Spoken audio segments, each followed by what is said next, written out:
ಒಂದೇ ಒಂದು ನುಡಿಯೋ ಅದು ಒಂದೇ ತೊಟ್ಟು ವಿಷವೋ ಸಂಸಾರದ ಸುಖ ನುಂಗಿದೆ.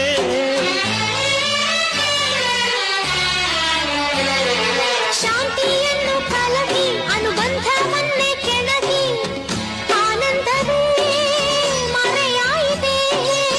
ಸಹಿಸಲಾರೆ ಎಂದರು ನೀನು ಬಾಡೊಂದು ಹೋರಾಟವೇ. ನನ್ನಣೆ ಎಂದೆಂದಿಗೂ ಮನಸ್ಸಲ್ಲಿ ಬಯಸುವುದೇ ಒಂದು, ಬದುಕಲ್ಲಿ ನಡೆಯುವುದೇ ಒಂದು.